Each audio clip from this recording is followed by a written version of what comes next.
Mesdames et messieurs, bienvenue à cette nouvelle édition de notre programme quotidien Midi au Caire. Eh bien, commençons l'édition d'aujourd'hui, du lundi 10 mars 2025, avec le président Abdel Fattah el-Sisi qui a enjoint de poursuivre les efforts intensifs visant à réduire l'inflation et améliorer la productivité afin d'augmenter les taux de la croissance lors de sa réunion avec le Premier ministre Dr Moustapha Madbouli et le ministre des Finances Ahmed Kouchk. Les détails. Le président Abdel Fattah el-Sisi s'est réuni hier avec le Premier ministre Dr Moustapha Madbouli et le ministre des Finances Ahmed Kouchk pour discuter des indicateurs de performance financière de l'État ainsi que des caractéristiques et des objectifs du budget pour le prochain exercice 2025-2026. C'est ce qu'a déclaré le porte-parole de la présidence de la République, l'ambassadeur Mohamed El-Chenaoui.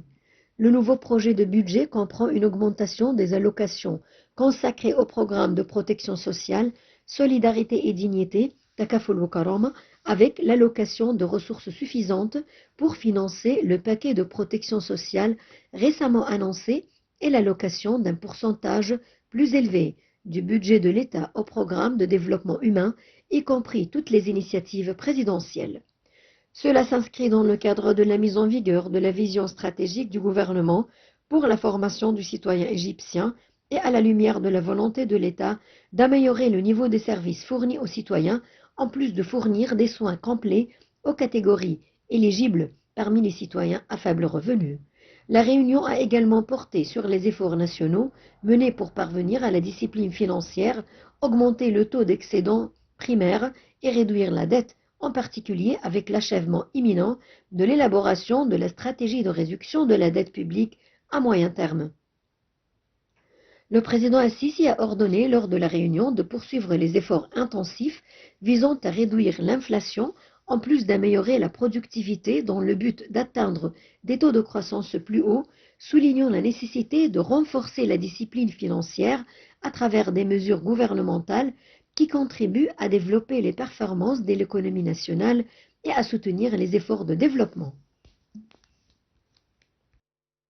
À l'occasion de la journée du martyr, le président Abdel Fattah el-Sisi a renouvelé l'engagement et la fidélité à la mémoire de nos héros qui se sont sacrifiés pour que l'Égypte soit toujours haut placée, sûre et stable. Sur sa page de Facebook, le chef de l'État a ajouté qu'en cette journée, des hommes se sont sacrifiés pour leur patrie, devenant ainsi immortels dans la mémoire de la nation. Le président el-Sisi a affirmé son engagement envers l'objectif pour lequel ils se sont sacrifiés et la volonté de continuer à protéger la patrie, quels que soient les défis. Nous tenons à présenter tout le soutien aux familles de nos martyrs, fiers de ce qu'ils ont apporté à l'Égypte en tant que héros dont l'histoire se souviendra à travers les générations. Qu'Allah accorde sa miséricorde aux martyrs et protège l'Égypte de ses ennemis.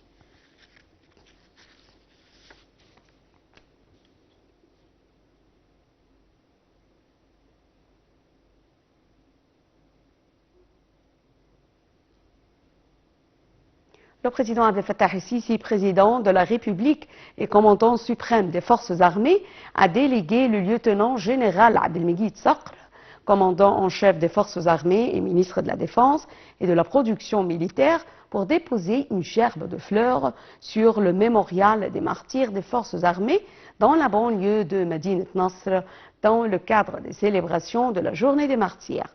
Le 9 mars de chaque année, l'Égypte célèbre la journée du martyr du lieutenant général Abdelmenam Riad, ancien chef d'état-major des forces armées, le 9 mars 1969.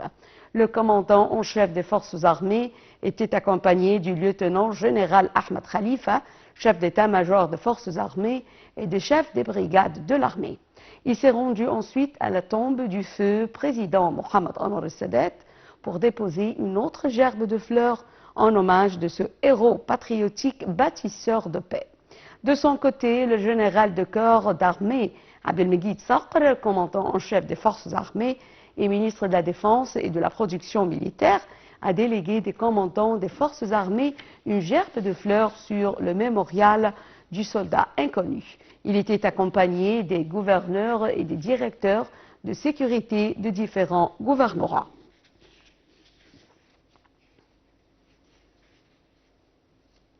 Le 9 mars, l'Égypte célèbre la journée des martyrs, le jour de tous les martyrs égyptiens. Mais ce jour ne ressemble à aucun autre dans l'histoire des guerres égyptiennes. C'est le jour du martyr du général d'or, le lieutenant général Abdelmenem Riyad, chef d'état-major des forces armées égyptiennes lors de la guerre d'usure. Les détails.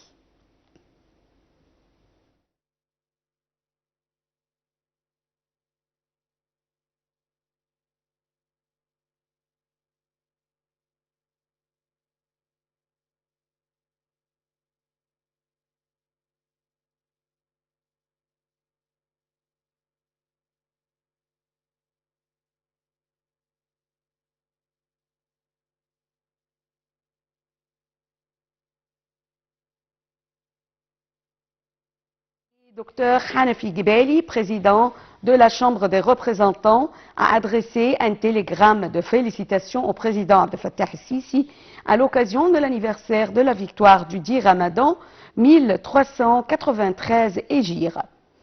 Écrit, l'un des événements les plus importants et glorieux de l'histoire moderne de l'Égypte et de la nation arabe. Cet anniversaire coïncide avec les célébrations de l'Égypte pour la journée du martyr et dans son message de félicitations, le président de la Chambre des représentants a souligné que la victoire du 10 Ramadan restera gravée dans la mémoire et la conscience égyptienne et arabe en tant que l'un des événements les plus marquants, glorieux de l'histoire moderne de l'Égypte.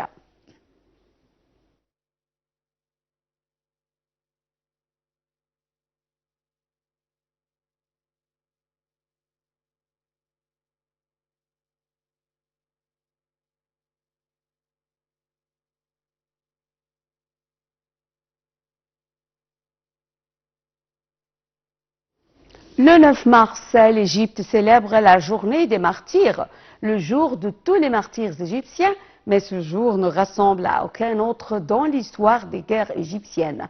C'est le jour du martyr du général d'or, le lieutenant général Abdelmenem Riyad, chef d'état-major des forces armées égyptiennes lors de la guerre d'usure. Les détails. Dans le cadre des célébrations de l'Égypte et des forces armées à l'occasion de la journée du martyr et de l'ancien combattant, l'Association des anciens combattants et des victimes de guerre a organisé une exposition artistique et un festival sportif pour les anciens combattants, les familles des martyrs et les blessés des opérations militaires. L'événement s'est déroulé en présence de plusieurs hauts responsables des forces armées, d'attachés militaires et de leurs épouses, ainsi que des membres de l'association. Selon le porte-parole militaire, l'exposition artistique comprenait un large éventail de créations et de productions des membres de l'association dans divers domaines, tels que la sculpture, la céramique, la peinture sur verre et l'artisanat en cuir, après avoir bénéficié d'une formation dispensée par une élite de formateurs. De plus, toutes les matières premières nécessaires ont été mises à leur disposition afin de mettre en valeur leurs capacités artistiques. Les activités du festival sportif ont inclus plusieurs compétitions entre les équipes sportives de l'association dans les disciplines telles que le basket-ball, l'haltérophilie, le tennis de table, l'athlétisme, le badminton et la natation. Les compétitions se sont distinguées par un esprit sportif élevé. Par ailleurs, l'orchestre militaire a présenté plusieurs performances musicales et morceaux patriotiques. À la fin du festival, des cadeaux commémoratifs, des coupes et des médailles ont été remis aux équipes gagnantes. Lors de l'événement, le directeur de l'Association des anciens combattants et des victimes de guerre, le général de division Medhat Abdelaziz Fawi, a souligné que l'association ne ménage aucun effort pour fournir soutien et assistance à ses membres parmi les héros des forces armées et leurs familles, en reconnaissance de leur rôle national et de leur sacrifice pour protéger la patrie et préserver ses valeurs sacrées. Il a également insisté sur l'engagement de l'association à organiser régulièrement de telles activités avec les familles des martyrs et les blessés des opérations militaires dans le cadre des initiatives visant à découvrir et développer leurs talents et compétences variées.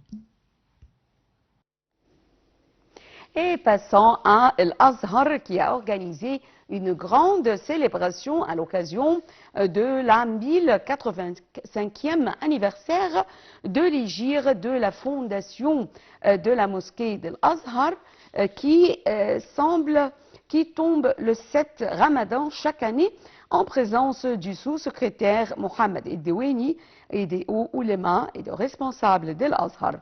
Les festivités de l'Azhar ont compris des diverses activités qui visent à faire connaître l'histoire de la mosquée Al-Azhar, ses divers organes scientifiques et éducatifs, ses principaux oulémas, ainsi que ses positions anciennes et récentes envers les questions de la nation. Lors de la célébration, le sous-secrétaire d'Al-Azhar, Mohamed Eddoueni, a prononcé un discours dans lequel il a déclaré que l'islam est la religion de l'amour, de la coopération, de la fraternité, de la miséricorde, de l'affection et du renoncement à l'extrémisme et au fanatisme.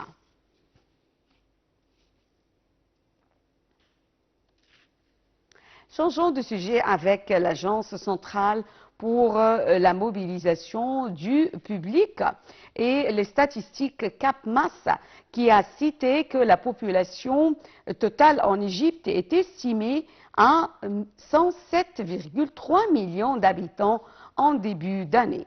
C'est presque le même taux qu'en 2024, lorsque le nombre était estimé à 51,4 millions de femmes sur un total de 105,9 millions d'habitants, selon les données de CapMass.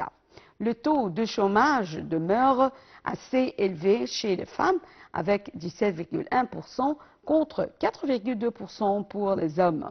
Le gouvernement égyptien comprend 4 femmes, 16%, à savoir Rania Al-Mashrat, ministre de la Planification et de la Coopération internationale, Yasmine Foued, ministre de l'Environnement, Manal Awad, ministre du Développement local, et Maya Morsi, ministre de la Solidarité sociale.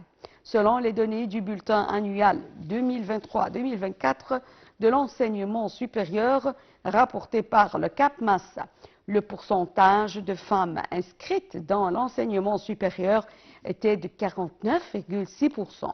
La Journée internationale de la femme, selon l'appellation officielle de l'ONU, célébrée le 8 mars à travers le monde, est l'occasion de faire un bilan sur la situation des femmes dans la société et de revendiquer plus d'égalité en droit, même après ces droits qui ont été pris par la femme durant les dernières années.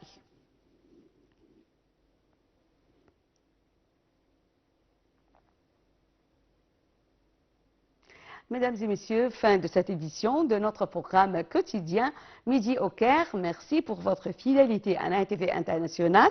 Restez avec nous. Bonne journée.